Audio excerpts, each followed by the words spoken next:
प्यारे छात्रों, आज की इस क्लास में पढ़ेंगे एक चर वाले रैखिक समीकरण linear equation in one variable. Exercise 2.2 का क्वेश्चन नंबर 15 है। मेरे पास 300 रुपये मूल्य के 1 रुपये, 2 रुपये और 5 रुपये वाले सिक्के हैं। 2 रुपये वाले सिक्कों की संख्या 5 रुपये वाले सिक्कों की संख्या की 3 गुनी है और सिक्कों की कुल संख्या 160 है। मेरे पास प्रत्येक प्रकार के कितने कितने सिक्के हैं। देखिए, सिक्के तो हैं हमारे पास में 1 रुपये, 2 रुपये और 5 रुपये वाले। यहाँ पे एक शर्त ये दे रखी है कि 2 रुपये वाले सिक्कों की संख्या जो है, अर्थात इनकी संख्या 5 वाले सिक्कों की संख्या की 3 गुनी है। अर्थात इनकी 3 गुनी की कौन से सिक्कों की संख्या है? 2 रुपये की। तो हम ये मान लेंगे कि 5 वाले सिक्कों की संख्या जो है वो कितनी है? x है, और इसकी 3 गुनी अर्थात 3x किसकी संख्या है? 2 के सिक्कों की। अब हमारे पास जो है 1 रुपये वाले सिक्कों की संख्या नहीं दे रखी है, तो कुल सिक्कों की जो संख्या है वो है 160। तो हम क्या कर लेंगे, 160 में से इन दोनों सिक्कों की संख्याओं को क्या कर लेंगे? सबट्रैक्ट कर लेंगे। देखिए क्या हो जाएगा? 4x हो जाएगा। 3x plus x is equal to 4x। तो 160 में से इन दोनों को यदि हम घटा देते हैं तो हमारे पास किस सिक्कों की संख्या आएगी? 1 रुपये के सिक्कों की संख्या आ जाएगी। और इन सब सिक्कों का जो मूल्य है वो कितना है? 300 है, 300 रुपये। तो प्रश्नानुसार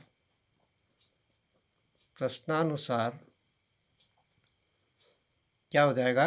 160 माइनस 4x, इसको किससे मल्टीप्लाई कर देंगे? 1 से। क्यों करेंगे? 1 रुपये के सिक्कों की क्या है? ये संख्या है। Plus 2 into 3x plus 5 into x equal to 300। देखिए, इस ब्रैकेट को ओपन कर देंगे क्योंकि 1 से मल्टीप्लाई करने पर इतना ही आएगा, ये जितना ब्रैकेट के अंदर में है। तो 160 माइनस 4x प्लस 6x, 2 3 जा 6 plus 5x equal to 300। 160 minus 4x plus 6 plus 5 11x equal to 300। 11x में से माइनस के 4x घटा देंगे तो ये आ जाएंगे प्लस 7x इक्वल टू 300। देखिए, 7x को अलग छोड़ देते हैं तो ये 160 कहाँ चला जाएगा? राइट हैंड साइड में। और जब ये राइट हैंड साइड में जाएगा तो इसका साइन बदल जाएगा, प्लस से माइनस, 300 माइनस 160। तो 7x इक्वल टू, देखिए 0 में से 0 गया तो 0, 10 में से 6 चले गए तो 4 और 2 में से 1 चले गए तो 1। तो 7x इक्वल टू 140। तो देखिए x की वैल्यू निकालने के लिए हमें क्या करना पड़ेगा? 7x में, चूँकि ये मल्टीप्लाई में है दोनों, तो इतने से ही क्या कर देंगे? डिवाइड कर देंगे। जब लेफ्ट साइड में 7 से डिवाइड तो राइट साइड में भी 7 से डिवाइड कर देंगे। 7 से 7 कैंसिल, 7 2 जा होता है 14 और ये 0 इसके साथ में आ जाएगा। तो x की वैल्यू आ गई हमारे पास में 20। तो अब हम सिक्कों की संख्या निकाल देंगे। रुपये 1 के सिक्के कितने होंगे? 160 minus 4x, 160 minus 4x, 160 minus, देखिए 4 into 20 is equal to 80, equal to 160 minus 80 is equal to 80। तो 1 रुपये के कितने सिक्के हैं हमारे पास? 80 सिक्के। अब रुपीज़ 2 के सिक्के ₹2 के कितने सिक्के हैं? 3x। 3x equal to 3 into 20 equal to 60। ₹5 के सिक्के,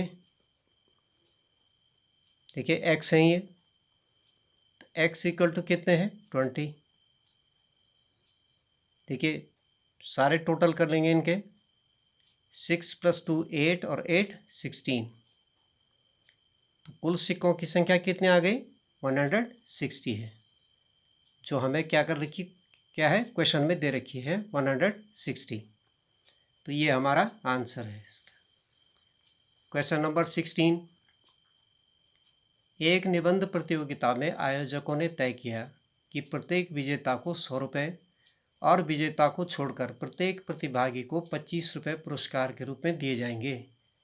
यदि पुरस्कारों में बांटी गई राशि 3000 थी तो कुल 63 प्रतिभागियों में विजेताओं की संख्या ज्ञात कीजिए। यहाँ पर प्रश्न लंबा जरूर दिख रहा है, तो इसको किस प्रकार से करेंगे? पहले प्रतिभागियों की संख्या देखते हैं। कुल प्रतिभाग करने वाले कुल प्रतिभागी कितने हैं? 63 हैं, प्रश्न में दे रखा है। विजेताओं की संख्या ये हमें पता नहीं है, तो जो पता नहीं होती है उसको क्या मान लेते हैं हम? x। तो विजेताओं की संख्या इज इक्वल टू x। कुछ को पुरस्कार प्रदान किया गया, और पुरस्कार कितना प्रदान किया गया? 100 रुपीज़ का। तो पुरस्कार प्राप्त करने वाले विजेताओं की संख्या या पुरस्कार प्राप्त करने वालों की संख्या, पुरस्कार प्राप्त करने वाले, तो पुरस्कार प्राप्त करने वाले कितने हैं? देखिए पुरस्कार में प्राप्त धनराशि है ये क्या है? पुरस्कार में प्राप्त धनराशि कितनी है? ये 100 रुपीज़ है। इसको क्या कर सकते हैं हम? 100 इंटू x कर सकते हैं। जिनको पुरस्कार प्राप्त नहीं हुआ, कुछ ऐसे भी हैं जिनको पुरस्कार प्राप्त न करने वाले,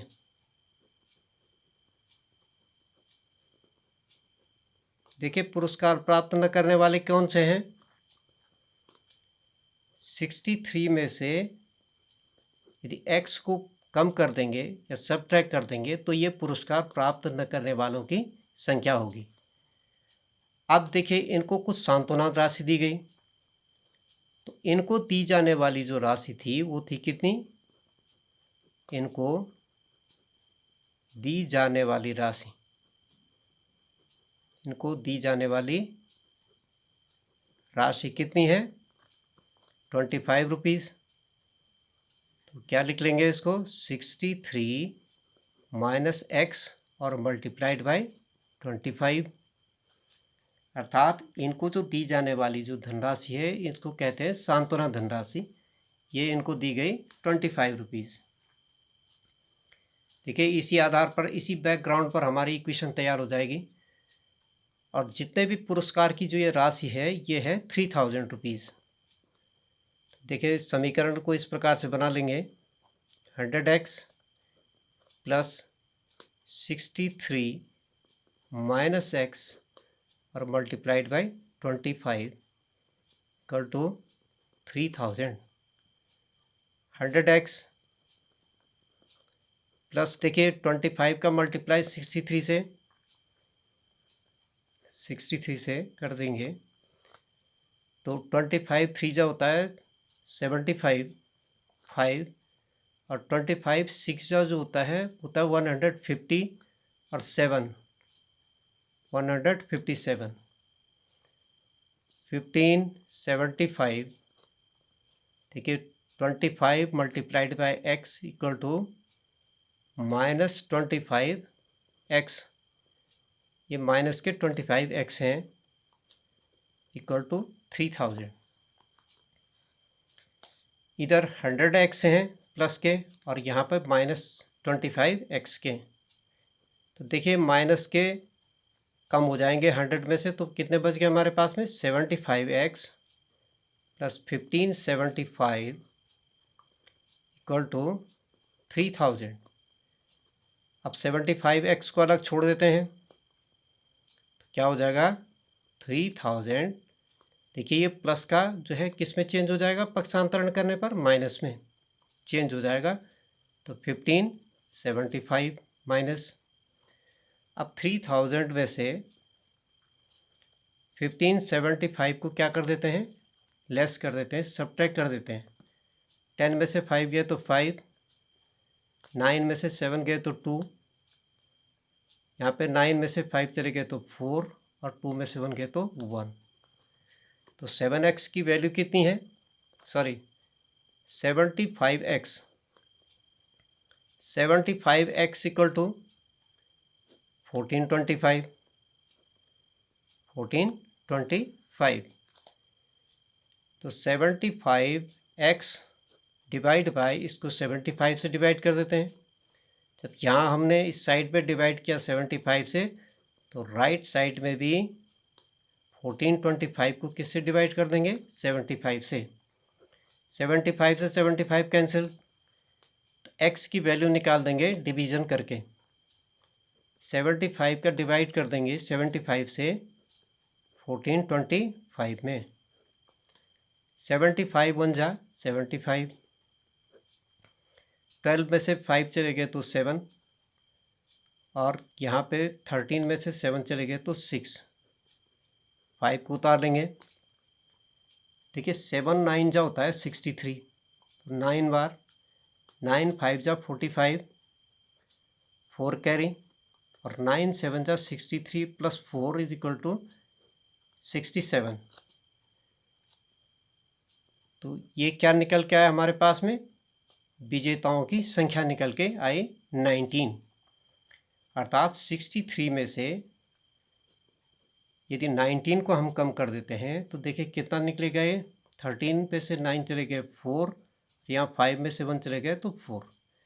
देखिए 44 ऐसे थे, 44 ऐसे थे जिनको सांत्वना धनराशि दी गई 25 रुपये की, और बाकी जो 19 प्रतिभागी थे जिनको विजेता घोषित किया गया, इनको दिए गए 100 रुपीज़ ईच। तो ये हमारा आंसर है।